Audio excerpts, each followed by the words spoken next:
Hi everyone and welcome. Jenny Marples here from pushingtherightbuttons.blogspot.com. So thank you for joining me today, and thank you to everyone who left really positive comments and feedback on my previous videos. I really do appreciate that. So I'm back today with a brand new journal. This is a flip through of this journal. There's an awful lot inside, so I figured this was the best way to share this rather than just showing photos on my blog. Throughout the month of October, I'm sure we've all been busy making Halloween projects, and we've all been left with lots of scraps from those projects. So, you know, offcuts and bits and pieces from even packaging, and I've got some of this lovely Tim Holtz worn wallpaper, which I adore completely, and bits and pieces of embossing, and yeah, lots of other bits that have kind of needed using up rather than just storing away for next year. And this is a great way to actually use them. As I go through, you'll see some really clever ideas for using up those scraps. It's also a great way, I know a lot of you will be packing away your Halloween seasonal bits and pieces and be moving on to, particularly in the US, Thanksgiving, and for everyone, Christmas, which is a big festive season that a lot of people will be getting involved in. So there's a lot of that crafting, but actually the big day is nearly upon us, and it's really good to actually record the events of the day. If you're going out trick-or-treating, if you've got family coming round, if you're having parties, you know, even capturing, you know, sort of images of the decorations that are going up everywhere. So it's really nice to actually store all those memories. So before you put all of those scraps that you've been creating along the month up to one side, here's maybe a good way of using those up. So I'll start off this little journal. I say little, it's one of those again. I'm going to have to start making larger spines, clearly. So this little journal is about 6 inches by 4¼ inches. So really good. It's a tactile one. It's very handheld comfort size. That really makes sense. I think I'm making up words there. And you'll see here it's a fabric based one as well, fabric covered hardcover.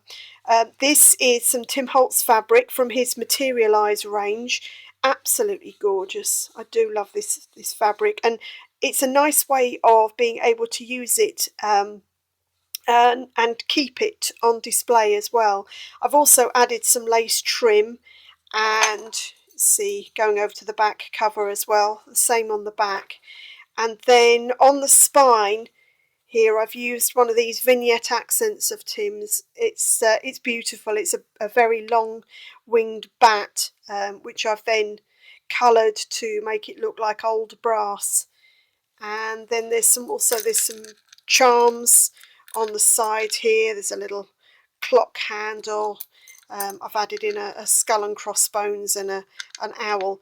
And then this is a piece of Tim's assemblage collection, and I just love the whole look of the assemblage range, and of course it matches in perfectly with this. So yeah, love it.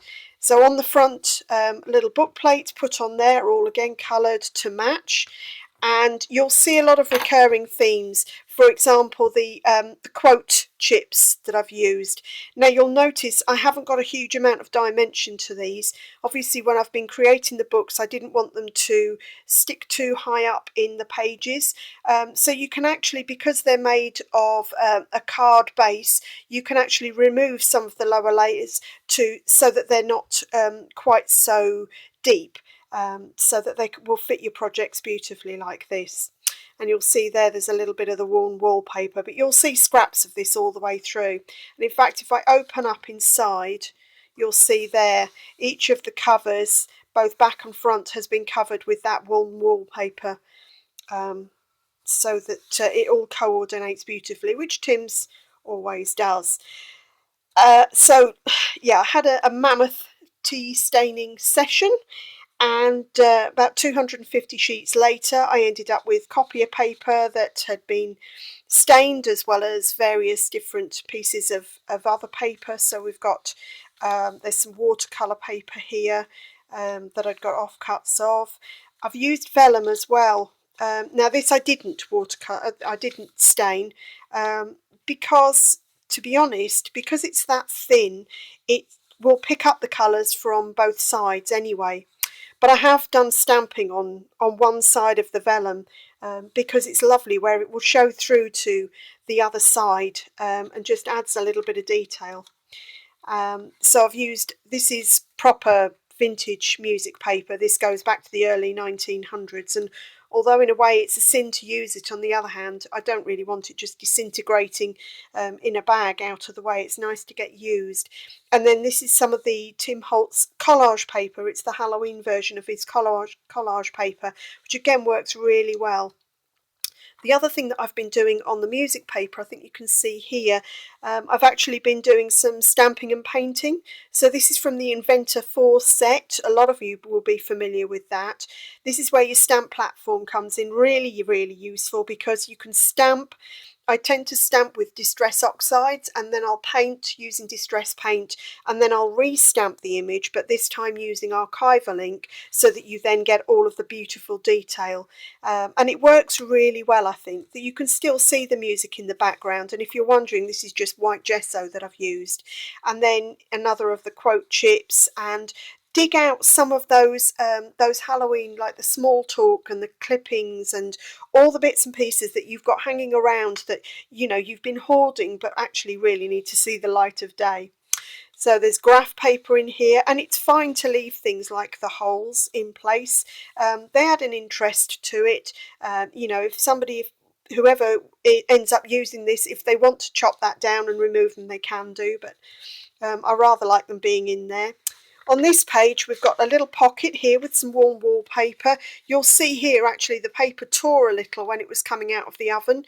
But do you know what? I actually rather like that, especially with the stamping. And this is Ledger Script. It's Tim's stamp. And this actually is an old note card that I salvaged. Mum had a box of them. So I took those. And then these are ephemera pieces. Again, Tim's ephemera pieces that I've kind of been hanging on to. Now, when we get to the centre pages, I need to give a bit shout out to somebody a lot of you will be familiar with, and that's Nick the Booksmith. If you haven't subscribed to her channel yet, or haven't seen any of her videos, and you love journals, wow, you're in for a treat. And something this lady has been doing to great effect recently is creating what she calls raggedies. Raggedy collages are really a great way of using up all these scraps. You'll see there's scraps of material. This is where the embossing comes in, the packaging. You can stamp over. I've added paper dolls, clippings, quote chips, and just start layering them up. And you can create something which can actually be, if the recipient of this journal doesn't want them in there, then she can remove it. Alternatively, it's a great way of, as you can see, when you close, it already looks absolutely chock full of lots of exciting things. So it's a great way to give a lot of interest to your journal, because I think sometimes the problem that people can have when they come to a blank journal is that they are terrified to get started. And if there's stuff already in there, then it's kind of, that bit's already been done. Now they just need to add their own things. So I've done double-sided raggedies. You'll see I've actually created the paper collage, I've stitched, and then I've decorated each side once that bit's been done. I'd actually got this gentleman inside one of Tim's frames, been sat around for ages. It's one of these things where you think, oh, that would be great for a project, and they never get round to using it. So yeah, why not? There's some stamping here. This is the batik, I believe, stamp. Again from Tim Holtz. All the stamps that I've used throughout here have been Tim Holtz. So flipping through, so there's more tea-stained paper. Again, another pocket. You know, sort of all the ephemera that we come to know and love from Tim, that all coordinates beautifully. And that warm wallpaper with a touch of stitching on it makes the perfect little pocket. Here's another music paper. This, I love this guy, from the Chemist's set from Tim Holtz. Again, an older set. The artwork was done by Brett, and I think I pronounce it right, Brett Weldelli. Love this set, and again it's that stamping, painting, stamping approach, which means that you can get all the detail in and not lose any of that, but add some colour with the quote chip and the little sticker down there. And on this side, this is Haunted Halloween. So this is one of his Tim's stamp sets from last year. So again, don't forget, use all the stamps that you've got in your selection. And if you come across some that maybe you didn't get last year, well, get hold of them. You can keep using them for years to come. I love that scary tree, I really do. Again, this is the ornate stamp from Ornate and Lace Tim's set, and again that's been put onto the vellum just to add that little bit of interest. And there's some more watercolour paper and more copy paper which has been tea stained, and the graph paper. And again we've got another of the ravens. Again, this is a Tim stamp, and this time we've got a little tuck spot here, some ephemera, and all they're dressed up in their clothing. Of course, they're plain on the other side so that people can then use them for journaling. What I've done with this one, so this one has, you'll see from the little pull-out things, there is a postcard, and yes, that is more of the Halloween collage paper, which I've actually painted on the reverse with distress paint before applying to the postcard and then blending ink over the top. So that's that one. And then coming through, another tuck spot here with a little bit more ephemera, and this is another of the Raggedies. So this one has, anybody saw my treat bag tutorial, the last tutorial that I did, you'll remember seeing this. Well, the practice one, this was it, and I thought, well, I'll waste not, want not, which is kind of the whole theme of this. So added that into this collage. And don't forget, you can actually use your die cuts as stencils as well. So if you've got the tangled twigs, you can use that. This is a little stencil which came from last year. I'm pretty sure it was last year. It's one of Tim's again. It was the mini layering stencil, and I think it's set 25 if memory serves, but I will try and dig that out and let you know. And then I've used paste through it and added some copper tinsel embossing powder from Ranger through that, which I really enjoyed using. On the back, this piece of wood grain paper, which wood grain cards, sorry, it's distressed wood grain, and I've used lots of oxide ink on the top of that. If a certain Mrs. Hillman is watching, then she'll recognise she actually used a corner of this because she needed the numbers, and I hung on to it, and then you'll see these shapes. I then went in and used it for other die cuts with branches, etc., and finally decided, well, I'm not going to get rid of it because I love that wood grain effect and the look of it so much that I then layered that into the collage itself with, again, ephemera. Use your glossy accents, pull all the tricks out of your bag, you know, all the ones that you used to using, with the warm wallpaper, a little bit more of that stamped paper, book paper as well, book pages, just grab those and pop them in. And this is some of the metallic craft stock which has got gesso over the top of it. So you can really have fun, and just, it's basically a great way of just not stressing about what's going on, just adding things in, making up layers and having fun. There's another one of those postcards that's been added into that little pocket. So, and again, plain on the other side so that you can document, and another of those little tuck spots. Here, I actually wanted the raven to show through, but it looked really plain on its own on this one. So I've used the, and now I'm going to struggle, ornate, it's from the Botanical and Batik set, I remember. So that's that one with the leaves on. Again, that's a Tim stamp set. I will list things and let you know what's included in all of these, because you can see I've just basically pulled out my Tim play box and gone to town. More watercolour paper, more graph paper, copy paper. You can see this is a piece actually which when it was in the heights of summer, I actually hung some of it over my washing line, so that's a crease from that. Obviously the wind has now come in and it's had frost for the first time this morning, so yeah, not going to be hanging out that at the moment. We go back to using the oven. Here we go, so more stamping. This is entomology, and you can tell I use that one all the time, so yes, I'm totally familiar with that. On vellum, and some more graph paper and watercolour paper, another one of those tuck spots.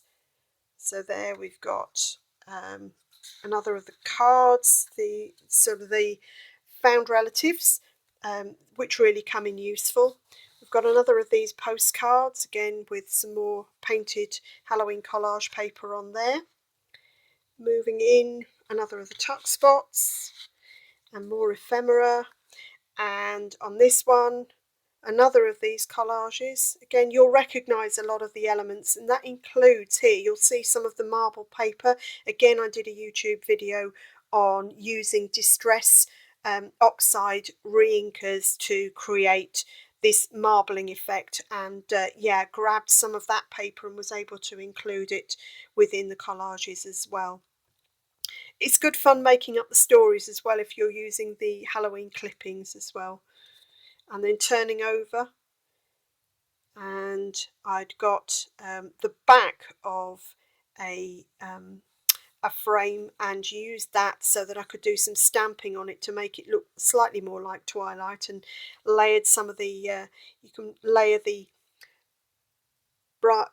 birch over it, the new dye from Tim, and layer that over, and again ephemera and some words, and there's some more of that wood grain, this time using walnut stain, a mix of walnut stain and vintage photo, and then some more of this Materialize fabric offcuts of that, remnants from the little treat bags that I created that I've added into there. So then we've got another of these little tuck spots, another of the postcards, again using that the vintage the Halloween collage paper, and we've got another of the tuck spots, more ephemera, more graph paper.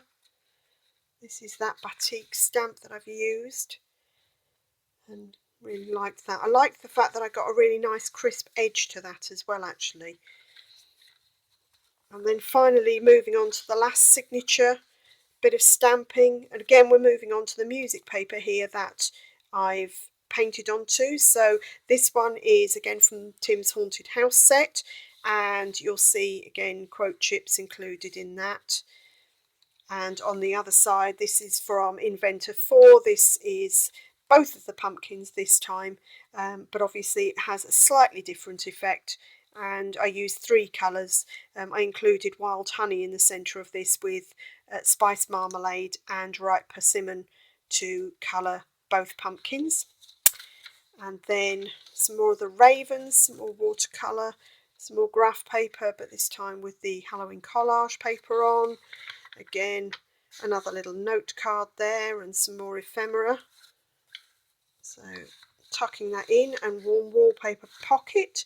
So you can see how very quickly you can build these things up.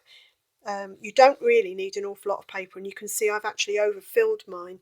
So you just need to use scraps to make up these pockets and tuck spots, and then moving on to the final of the raggedy collages, and you'll see there this is the lace image, the background stamp from Tim, which I've actually used gunmetal embossing powder from Ranger on to give that beautiful shine, and included a paper doll on there, and again some of the clippings just to add a bit of a story, and some more of that marble paper. And then turning over, this is the final one. Again, some of these can get quite dark and quite deep, so apologies if you're spooked by things like this, but it's lovely to be able to use all the different scraps. And on this one you'll see I've used, this is the Sidekick side order. It's called Autumn, and it comes including a pumpkin that you can cut out in 3 layers, and I actually really liked the cut out bits of it as well, so decided to leave that in as well as the final pumpkin.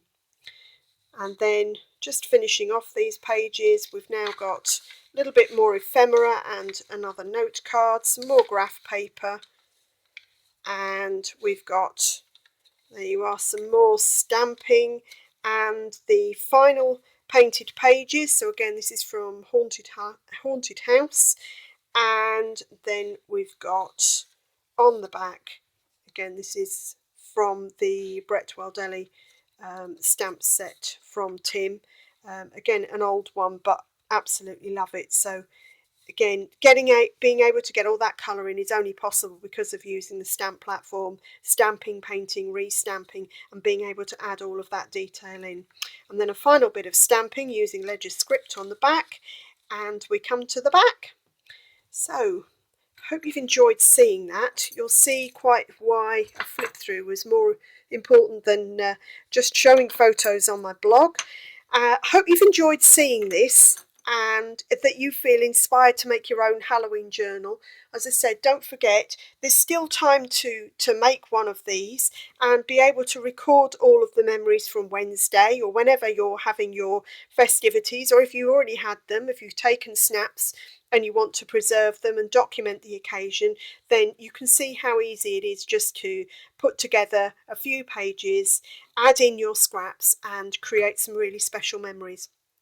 Okay, I'll leave a list of as many of the different items that I've used in this I'll do a blog post and I'll list them all on there, and I'll put a link to that below. If you've enjoyed seeing this, and if you've got any questions, I'd love to hear from you. So if you can give me a thumbs up, leave a comment, I will do my best to respond.